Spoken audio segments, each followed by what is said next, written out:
Allah adalah kasih, dan barang siapa tetap berada di dalam kasih, ia tetap berada di dalam Allah dan Allah di dalam dia. 1 Yohanes pasal 4 ayat 16b. Senang dapat kembali menjumpai Anda dalam acara Bincang GKI Gema Kasih Indonesia. Saya Arlianus Larosa, pemandu perbincangan kita. Dalam acara Bincang GKI kita membahas pokok-pokok iman Kristen dan hal-hal yang kita alami dalam kehidupan sehari-hari dan diulas tentu saja dalam perspektif iman Kristen. Dalam episode kali ini kita akan membahas sebuah topik yang menarik, yaitu menyikapi popularitas. Dan untuk membedah topik ini, memperbincangkannya, telah datang di studio narasumber kita Bapak Pendeta Immanuel Kristo, Master of Ministry. Selamat datang Pak Im. Terima kasih Pak Arlianus. Saya panggil Pak Im aja ya, supaya gampang. Ya, tadi dari Gunung Sahari, bukan dari Gunung Sahari ya, Saya dari GKI Gunung Sari, jemaat tumpuannya. Tadi berangkat ke sini dari mana? Saya berangkat dari bukan rumah, dari tempat Pak. gym. Ya, Pak Immanuel adalah pendeta GKI dengan basis pelayanan di GKI Gunung Sahari. Beliau juga adalah salah seorang anggota dari BPMS GKI, juga di Komisi Kependetaan Seluruh Wilayah. Iya, GKI, Ketua Komisi Kependetaan. Ketua Komisi Kependetaan, dan ia narasumber tetap sebuah radio Momen Inspirasi. Jadi pasti hari ini kita akan mendapat inspirasi dari seorang ahlinya. Nah, sahabat, menjadi populer adalah dambaan sebagian besar, kalau tidak semua orang. Untuk menjadi populer, orang mau melakukan apa saja, mulai dari hal yang konstruktif sampai yang destruktif, yang terhormat sampai yang tercela. Sudah bukan rahasia, misalnya ada 1-2 pesohor yang sengaja menciptakan gosip tertentu tentang diri mereka supaya mereka diliput oleh media. Mereka berharap dengan liputan itu mereka semakin populer atau nama yang sudah jatuh kembali terangkat. Ada beberapa gereja yang dengan sengaja mengiklankan hal-hal ajaib yang dikatakan terjadi di dalam ibadah-ibadah mereka dengan harapan itu akan menarik orang semakin populer gerejanya dan orang semakin datang berkunjung di tempat-tempat mereka beribadah. Nah, bagaimanakah kekristenan memandang hasrat untuk menjadi populer? Apakah salah menjadi populer? Apakah gereja perlu mempopulerkan diri supaya dikunjungi oleh semakin banyak orang? Nah, pertanyaan inilah dan yang lainnya nanti akan kita bahas di dalam perbincangan kali ini pada Bincang GKI. Nah, Pak Im, kita mulai ya, Pak. Yep. Bagaimana sebenarnya iman Kristen memandang hasrat untuk menjadi populer? Baik, Yesus Tuhan yang kita imani sebetulnya juga adalah pribadi yang populer. Sangat populer malah. Kemanapun dia pergi, orang banyak selalu berbondong-bondong untuk mencarinya, untuk menjumpainya. Baik yang dijumpain melakukan perjumpaan dengan sengaja, terang-terangan, atau diam-diam, sembunyi-sembunyi. Yang pasti ada orang yang sangat cukup ketika mampu menyentuh saja ujung jubah Tuhan Yesus. Jelas Yesus adalah orang yang populer. Jadi dengan demikian bisakah saya mengatakan menjadi populer itu sebenarnya tidak salah. No problem. Enggak. Jadi bagi orang Kristiani menjadi populer itulah oke saja. Tetapi Yesus tidak pernah dengan sengaja menciptakan popularitas bagi dirinya. Itu lahir dengan sendirinya. Ya, sekalipun dia bisa memanfaatkan, dia bisa memakai momen-momen tertentu, mujizat-mujizat yang dibuatnya untuk membuat dirinya menjadi semakin populer. Tapi Yesus tidak dengan sengaja menciptakan popularitas buat dirinya. Beberapa kali setelah dia melakukan mujizat, dia berpesan, jangan beritahu siapa-siapa. Jadi ia tidak mengkampanyekan dirinya. Tidak mengkampanyekan dirinya. Jadi hasil karyanya lah yang membuat ia populer. Itu konsekuensi dari yang ia kerjakan. Betul. Bukan, hai lihatlah saya. Ya. Bukan ya? Ya. Dan dia juga setelah peristiwa transfigurasi, ketika 3 murid terdekatnya menyertai dia, Yesus juga berpesan, jangan beritahukan peristiwa ini kepada siapapun. Jadi Yesus adalah pribadi yang populer, tetapi Yesus tidak mengejar popularitas. Yesus tidak dengan sengaja mengkampanyekan dirinya untuk tampak menjadi populer di depan orang banyak. Nah, Pak Im, ini menarik ya. Bahkan sebenarnya saya menemukan misalnya di dalam Markus 3 ya, ayat 9, bahwa Tuhan Yesus bukan hanya tidak mengkampanyekan dirinya, tapi ketika namanya semakin populer, ya sebenarnya dia bisa melakukan apa saja ya, karena dia ngomong apa saja akan diikuti orang. Tapi justru ketika ia semakin populer, ia menyingkir untuk menghindari popularitas. Mengapa itu? Yang menjadi fokus Yesus adalah bukan mencari popularitas. Yang menjadi fokus Yesus adalah menjalankan misi Bapaknya. Yang menjadi fokus Yesus adalah mewujudkan panggilannya. Dan popularitas selalu bisa mengganggu bagian-bagian seperti itu. Ada banyak orang ketika dia punya komitmen, punya tujuan, punya misi tertentu, lalu dia menjalankan misinya dengan baik, dan karena itu kemudian popularitas mengikutinya. Bukan tidak mungkin ketika dia mengalihkan bagian itu, mengalihkan dari fokus yang sebetulnya, kemudian mengarah karena popularitas itu menyenangkan, Pak. Iya. Semua orang yang populer itu selalu mendapat banyak hal, kemudahan-kemudahan. Saya yakin Yesus tidak mau terganggu untuk mewujudkan misinya, mengerjakan misinya, mewujudkan kehendak Bapaknya. Dan popularitas yang seperti itu yang bisa saja dianggap mengganggu, Yesus jauhi dengan sengaja. Dia menyingkir. Jadi popularitas yang dialami oleh Yesus pada waktu itu bukan bagian yang ia harapkan dari apa yang ia kerjakan, begitu. Betul. Oke. Nah, kalau begitu Pak Im, apakah ada memang popularitas yang tadi kan Pak Im mengatakan ya itu populer itu sesuatu yang biasa aja, no problem. Tapi apakah ada popularitas yang bertentangan dengan kehendak Tuhan misalnya? Jadi popularitas pada dirinya sendiri no problem. Oke. Ya. Populer itu disukai. Populer itu dikenal. Populer itu dikagumi. Apa yang salah? Ketika orang disukai, kita ingat, bukankah jemaat mula-mula dalam Kisah Para Rasul itu menjadi jemaat yang disukai oleh banyak orang. Semua orang. Makanya jumlah mereka terus-menerus bertambah dari hari ke hari. Jadi mereka adalah jemaat yang populer. Ya. Dan yang mau saya katakan juga, dengan demikian menjadi populer, dikenal, disukai, itu hal yang positif. Sejauh itu diterima karena hal-hal positif yang kita nyatakan. Karena hal-hal positif yang kita lakukan, ya. Sekalipun demikian, kita tetap tidak punya alasan lah untuk kemudian menjadi sombong karena popularitas kita. Kita diminta untuk tetap rendah hati. Semakin populer, semakin rendah hati. Jadi, adakah popularitas yang tidak bertentangan dengan kehendak Tuhan? Ya. Ketika popularitas itu adalah popularitas yang baik, yang menghasilkan banyak hal yang baik. Dan yang kedua, ketika kita mengalami popularitas yang demikian, kita tetap menjadi orang yang rendah hati. Rasul Paulus mengingatkan kepada jemaat yang dilayaninya untuk tetap rendah hati. Di Efesus pasal 2 dia mengatakan, hendaklah kamu selalu rendah hati, sekalipun jemaat itu menjadi jemaat yang disukai. Di Filipi, Rasul Paulus bahkan menyampaikan pola hidup keluarga Allah yang seharusnya, dan salah satunya adalah rendah hati. Jadi nggak ada masalah dengan popularitas sejauh itu kita bisa sikapi dengan baik. Kalau tadi kan yang sesuai kehendak Tuhan. Kalau yang bertentangan apa, Pak? Yang bertentangan dengan kehendak Tuhan ya ketika orang cenderung mengabaikan banyak hal lalu demi popularitas. Ya tadi contoh yang Pak Arlianus sampaikan di awal ya. Orang membuat banyak hal kemudian memaksa orang untuk memberikan perhatian pada banyak hal yang dibuat, termasuk hal-hal yang tidak berkenan, tidak berguna, tidak baik demi untuk popularitas. Nah, tadi kan saya tadi sempat menyinggung soal Markus 3 ayat 1-12, Pak. Dalam bagian itu kan Yesus menghindari orang-orang yang saya boleh katakan mengagumi dirinya, ya. Nah, lalu mereka Yesus menyingkir.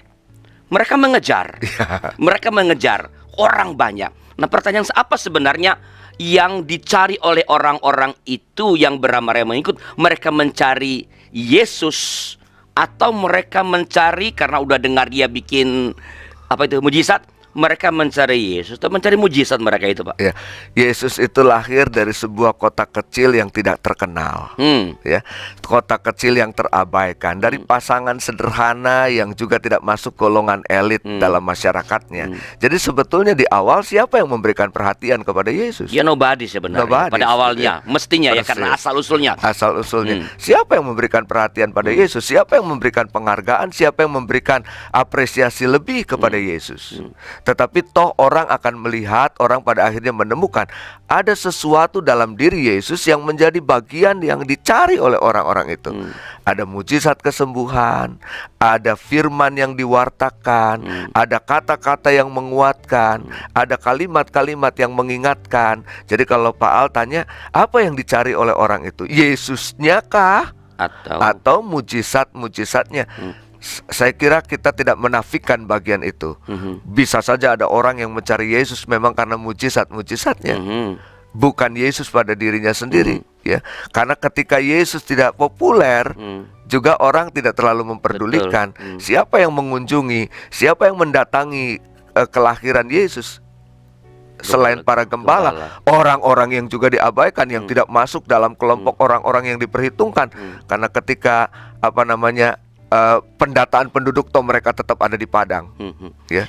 Jadi ketika orang yang sebagian, nggak semua lah ya, memusatkan, mungkin sebagian besar barangkali memusatkan perhatiannya bukan pada berita keselamatan yang dibawa oleh kehendak misi Sang Bapa, melainkan mereka fokus pada hal-hal yang pada mujizat. Apakah itu yang membuat Yesus sebenarnya menyingkir? Bukan itu loh. Apakah ada kemungkinan itu, Pak? Bisa jadi, betul Pak Al. Bisa jadi supaya Yesus mau mengajak orang banyak untuk memberikan perhatian bukan lagi pada mujizat-mujizatnya, tetapi kepada karya keselamatan yang dia bawa, kepada kehendak Bapaknya yang dia coba implementasikan dalam panggilan pelayanannya. Tetapi kan Tuhan selalu bisa memakai banyak cara, dari hal yang paling jelek sekalipun menjadi sesuatu yang positif, dan saya percaya itu.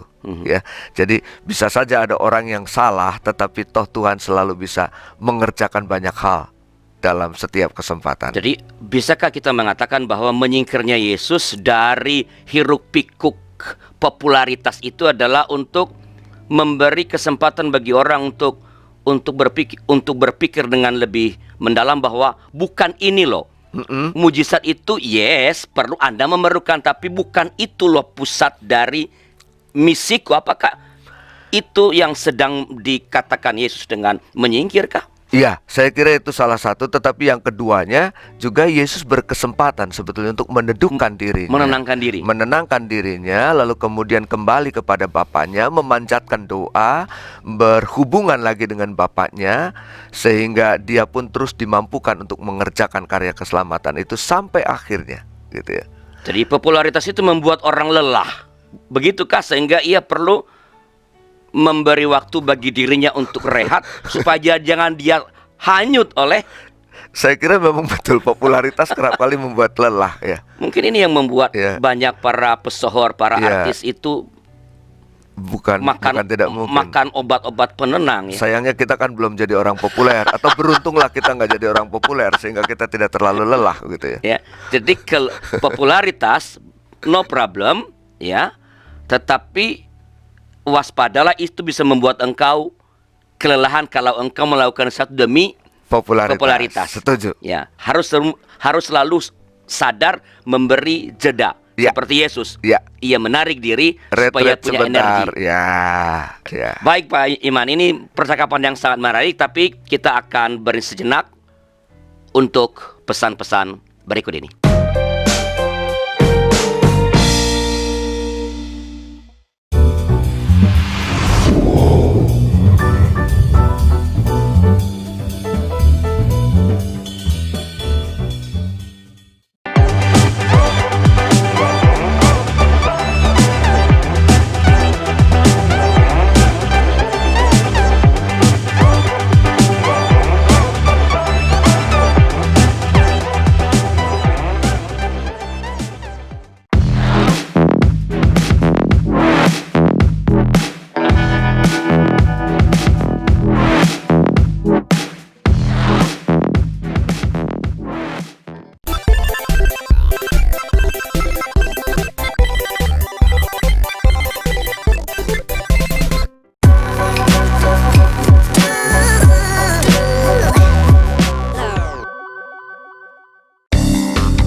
Untuk kegiatan apapun yang dilakukan oleh badan pelayanan yang manapun juga pasti membutuhkan dukungan. Salah satunya adalah dukungan dana. Oleh karena itu, YKB GKI Media juga membutuhkan dukungan dana dari kita semua.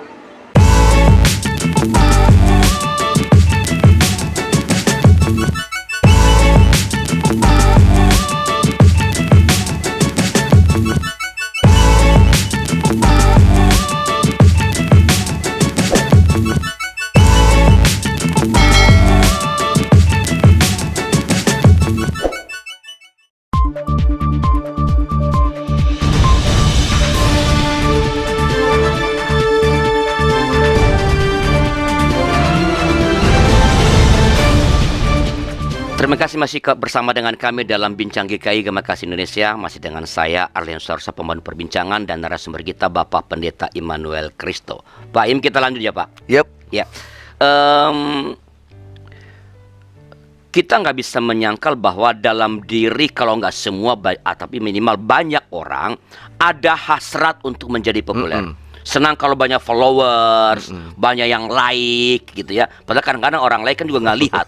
Begitu datang cekrek like, padahal dia nggak lihat apa yang kita tulis atau apa yang kita buat begitu. Nah, bagaimanakah mengendalikan godaan untuk menjadi populer, disenangi banyak followers ini oleh banyak orang ini ketika hal itu tidak sesuai dengan kehendak Tuhan? Popularitas yang akan terjadi itu tak sesuai dengan kehendak. Bagaimana mengendalikan hasrat itu? Iya, memang nggak bisa dipungkiri bahwa menjadi populer itu kerap kali menyenangkan, gitu ya. Ada banyak hal yang bisa didapat karena popularitas, ya. Ada banyak kemudahan mungkin yang juga bisa didapat karena popularitas. Tetapi juga ada banyak konsekuensi yang harus ditanggung karena popularitas, ya. Firman Tuhan mengatakan, firman-Nya mengatakan, roh itu penurut tetapi daging itu lemah. Ya. Bisa saja dalam hati kita bersungguh-sungguh untuk menjaga supaya kita tidak terjatuh dalam popularitas yang kita nikmati. Bisa saja kita punya komitmen terhadap diri sendiri untuk tidak mengabaikan komitmen awal ketika kita menjadi semakin populer. Tetapi kedagingan kita akan merasakan bahwa ada banyak kemudahan yang bisa kita dapat lewat popularitas. Kenikmatan ya. Iya, kenikmatan, dikagumi, disanjungi oleh banyak orang gitu ya. Nah, bagaimana kita bisa mengendalikan godaan supaya kita tidak terjatuh pada bagian itu? Menurut saya yang pertama adalah teruslah berpaut kepada Allah. Berpaut pada Allah. Iya, teruslah berpaut kepada Allah, Sang Pemberi kehidupan, sehingga kita bisa terus menyikapi diri kita. Dia adalah sumber terang dari setiap diri kita. Ketika kita dekat dengan Dia, maka kita mampu menolong diri kita. Yang kedua, teruslah berusaha mencari kehendak Tuhan. Nah, ini saya kira, saya tidak tahu mencari kehendak Tuhan itu gampang-gampang susah atau susah-susah gampang lah ya. Banyak susah, banyak gampangnya. Banyak gampangnya atau banyak susahnya. Teruslah mencari kehendak Tuhan. Gampang ketika kita punya relasi yang baik dengan Tuhan. Oleh karena itu jaga relasi itu, ya. Kalau kita punya relasi yang baik dengan Tuhan, dengan sendirinya kita akan bisa tahu mana yang kehendak Tuhan dan mana yang bukan. Contoh, kalau saya cukup akrab dengan Pak Al, ya, sekalipun saya ada di dalam ruangan ini, Pak Al di luar, langkah kakinya pun saya hafal dari cara berjalannya. Kalau saya cukup akrab dengan Pak Al, ketika Pak Al bertelepon, sekalipun tidak ada di phonebook saya, padahal nggak mungkin sih karena ada gitu. Saya akan tahu siapa yang telepon dari suaranya.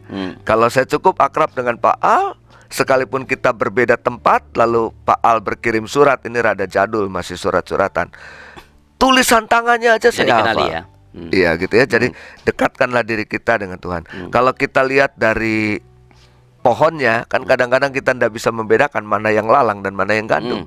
Ya, bisa saja popularitas itu dianggap sebagai sebuah rahmat, sebuah berkat. Taunya. Ya, tapi kita lihat dari buahnya. Nah, kalau ditanya dari buahnya, buah yang bagaimana? Ya, dalam firman yang disampaikan kan ada kasih, ada sukacita, ada damai sejahtera. Ketika kita mengalami itu semua dan kita merasakan damai sejahtera, mampu menguasai diri, yakinlah bahwa itu dari Tuhan. Jadi semakin populer seseorang, semestinya ia harus semakin berpaut pada Allah. Betul. Harus semakin mencari kehendak Allah. Ya. Karena godaan kemungkinan semakin Biasanya begitu ya. semakin besar. Heeh. Jadi bagi orang-orang yang populer, jadi kita kalau begitu kita boleh nggak usah terlalu berpaut dong. Karena kita nggak tidak populer. populer, Ya bukan itu maksudnya ya. Jadi ya kita harus berpaut, padahal tapi ketika Anda semakin populer, sadarlah akan semakin besar godaan yang Betul. bisa membuat Anda tergelincir. Nah, Pak Im, Yep. ada kan sekarang kegiatan-kegiatan keagamaan yang misalnya menjadikan hal yang spektakuler seperti mujizat itu sebagai iklan, diiklankan supaya orang datang beramai-ramai ke tempat kegiatan. Komentar Anda? Saya kira ini bukan menjadi sebuah rahasia lagi ya. Bukan cuma ada kegiatan yang tampak spektakuler, kadang-kadang memang didesain untuk tampak spektakuler. Oke. Business as usual.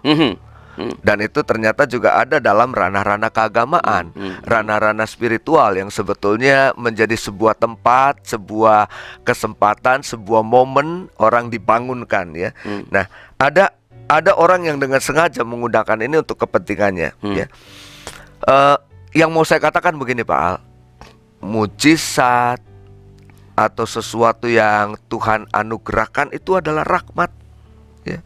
Rahmat yang Tuhan anugerahkan yang sepatutnya kita syukuri karena Tuhan menyatakannya bagi kita ya. Jadi ketika orang memakai itu untuk kepentingannya sendiri, kepentingan kelompoknya, kepentingan gerejanya, kepentingan kegiatannya, maka kita merendahkan anugerah Tuhan. Oke, membelokkannya paling Iya, tidak. dan ini menurut saya dosa. Ya. Oops. Ini merendahkan, menganggap anugerah Tuhan itu sebagai sarana untuk dirinya ya. Padahal itu adalah sesuatu yang sangat berharga ya, di mana kita bisa merasakan pekerjaan Tuhan. Tetapi ketika kita memanfaatkannya untuk kepentingan lain, kita sedang merendahkan karya Tuhan. Itu adalah sebuah, minta maaf, dosa yang dengan sengaja kita lakukan. Wow. Kesalahan yang dengan sengaja kita lakukan di hadapan Tuhan. Kita mereduksi ya Mereduksi. anugerah yang besar itu. Iya, mereduksi rahmat Tuhan, mereduksi anugerah yang besar itu. Ya. Dan kita menjadikannya sebagai sebuah alat untuk kepentingan kita. Dan ini tadi agak tidak, ya saya nggak berani bilang bertentangan, tapi agak kurang cocok ya dengan yang di Pak Im tadi katakan tentang Tuhan Yesus, bahwa ia tidak mengatakan aku bisa melakukan mujizat. Bahkan ketika ia mengerjakan hal yang ajaib, dia mengatakan Ya, jangan sampaikan ke siapa-siapa. agak berbeda ya. Saya makanya agak sedikit terganggu dengan iklan-iklan yang seperti itu. Ketika dalam sebuah acara-acara tertentu lalu ditonjolkan kelebihan-kelebihan sang pengkhotbah, sang pendeta, lebih daripada mengedepankan Kristusnya. Bukan karena Pak Im iri ya kepada orang. Ya, ini mengingatkan kita juga supaya kita juga jangan begitu. Kita juga patut mengingatkan ketika orang mulai melakukan hal seperti itu. Gitu ya. Ya, jadi artinya kan tapi mujizat itu sendiri hal yang spektakuler kan kita akui bisa terjadi dalam sebuah persekutuan Oh, iya. di dalam nama Tuhan. Iya. Karena Allah punya kuasa untuk Iya, mengerjakannya. iya, Tapi setuju. ketika itu dianggap sebagai karyaku, sehingga aku mengiklankannya bahwa aku, Ya. itu yang tadi dikatakan dosa begitu. Dan orang kemudian tidak lagi mencari Tuhan, tetapi mencari pengkhotbahnya, mencari pendetanya. Nah ini menarik Pak. Kan betul tadi. Ini ada orang-orang kan yang mencari tukang khotbah sama tukang mujizat. Ya, mengejar pembuat dan menjadikan, bahkan ada yang menjadikan mujizat itu sebagai landasan kepercayaan mereka kepada Kristus. Komentar Anda? Hidup ini mujizat menurut saya. Hidup ini mujizat. Hidup itu ini mujizat ya. Mujizat itu ada di sekitar kita. Mujizat itu sehari-hari kita alami. Tetapi kalau kita kemudian mengkategorikan mujizat dengan hal-hal tertentu yang berbeda gitu ya, artinya baru ada mujizat kalau tampak sesuatu yang spektakuler. Loh, pekerjaan roh itu kan bekerja dengan maha bebas. Dalam kesempatan tertentu roh bisa bekerja dengan sangat perlahan. Roh, ruah, pneuma, itu kan angin, nafas, Pada satu kesempatan angin bisa bekerja dengan maha dahsyat sehingga memporak-porandakan satu desa. Tapi pada bagian lain, angin juga bisa bertiup silir-silir, sepoi-sepoi, tidak terasa. Memberi kenyamanan. Ya, di Alkitab kita menjumpai ada tokoh seperti Saulus yang berubah karena sesuatu yang tampak luar biasa. Tapi ada Yusuf Arimatea, Nikodemus yang hampir-hampir tidak kentara. Dan dua-duanya adalah karya Allah gitu ya. Jadi kita nggak bisa mengklasifikasikan bahwa itu mujizat karena tampak besar, dan ini bukan mujizat karena dianggap biasa. Malah menurut saya di Alkitab jangan-jangan jauh lebih banyak karya roh yang hampir-hampir tidak kentara. Ya. Tadi Pak Im mengatakan hidup itu sendiri adalah mujizat. Saya teringat jadi ada seorang pendeta bilang begini, ketika orang jatuh dari lantai 40 dan ia tetap hidup, di manakah letak mujizatnya? Pada jatuhnya atau pada ia tetap hidup? Dia bilang tetap hidup kan. Jadi hidup itu adalah mujizat. Ketika ada orang yang divonis sakitnya tidak ada obatnya, paling sebulan lagi mati. Tapi ia bisa bertahan tetap hidup sampai 5-10 tahun. Di mana mujizatnya? Pada sakitnya atau pada hidupnya? Dia bilang pada hidupnya. Jadi mujizat itu karena ia tetap hidup. Jadi hidup. Tadi ini yang Pak Im katakan. Jadi hidup itu sendiri adalah mujizat. Ketika bangun pagi tadi kita dan bisa bangun, mujizat toh? Betul. Coba kalau kita nggak bangun-bangun sampai sekarang apa sampai besok selama-lamanya, kan cilaka. Ya. Jadi kepada mereka yang kita bukan nggak boleh menyalahkan, itu karena mereka memerlukan. Kepada mereka yang lebih fokus pada mencari pengkhotbah, mencari sang pembuat mujizat, dan sebenarnya bukan pertama-tama kepada dia yang maha luar biasa itu. Nasihat Pak Im apa kepada? Sebetulnya yang begini kan sudah ada dari sejak zaman Alkitab, Perjanjian Lama pun begitu ya. Yeremia berhadapan dengan siapa itu yang nabi palsu, dan ternyata jauh lebih banyak pengikutnya loh, nabi palsu. Ya, kenapa? Karena mereka selalu bisa memberikan khotbah-khotbah yang menghibur, sementara Yeremia selalu mengatakan bertobatlah, mengecam, ya, mengkritik. Siapa yang tahan dengan khotbah-khotbah yang terus-menerus mengkritik gitu ya. Oleh karena itu berhati-hatilah ya, jangan cari orangnya. Banyak loh serigala yang berbulu domba, tampak manis buntut-buntutnya yang menghancurkan gitu. Jadi hati-hatilah, yang kita cari Tuhan, bukan pengkhotbahnya, bukan pendetanya. Bukan mengabaikan mujizat. Mujizat tetap ada. Betul. Ya, tapi yang memberi mujizat adalah Tuhan. Allah. Siapapun yang bisa mengerjakannya, ia hanya alat Allah, bukan dia. Setuju. Baik Pak Im, ini percakapan yang sangat menarik.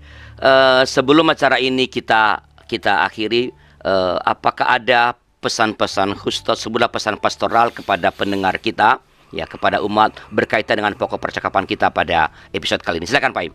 Ya, para sahabat, ya, menjadi populer itu bukan sebuah kesalahan. Popularitas pada dirinya sendiri juga baik-baik saja. Tetapi ketika orang mengejar popularitas dengan berbagai cara, itu yang menjadi persoalan. Yang kedua, ketika kita sudah ada dalam posisi tertentu dan tampak populer, tetaplah rendah hati. Ya, tetaplah rendah hati, karena popularitas yang disertai dengan kerendahan hati akan menjadi sebuah kesempurnaan yang pantas untuk diikuti.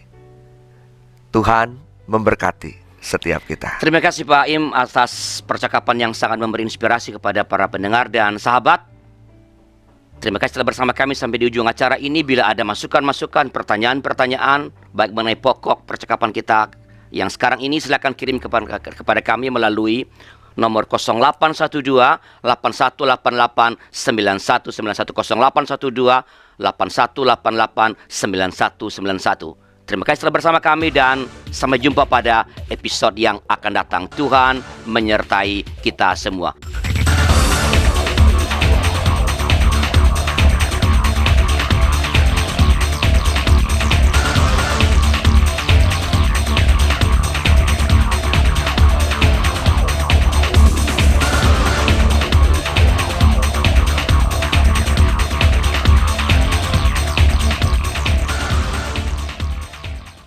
GKB GKI Media membutuhkan dukungan doa kita, membutuhkan keterlibatan kita, membutuhkan dukungan dana dari kita semua.